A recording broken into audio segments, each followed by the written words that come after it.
Good morning সবাইকে। আমি রান্না করছি ভুনা খিচুড়ি।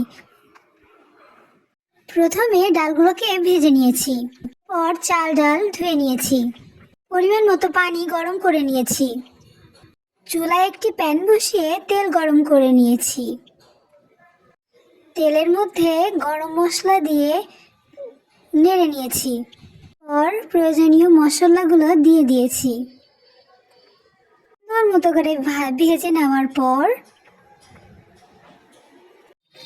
পেঁয়াজ, রসুন, কাঁচামরিচ, আদা বাটা, জিরা বাটা দিয়েছি, তারপর সুন্দর করে ভেজে নিয়েছি। এরপর হলুদ গুঁড়া, মরিচের গুঁড়া, লবণ পরিমাণ মতো দিয়ে সুন্দর করে ভেজে নিয়েছি। এরপর অল্প পরিমাণ গরম পানি দিয়ে কষিয়ে নিয়েছি।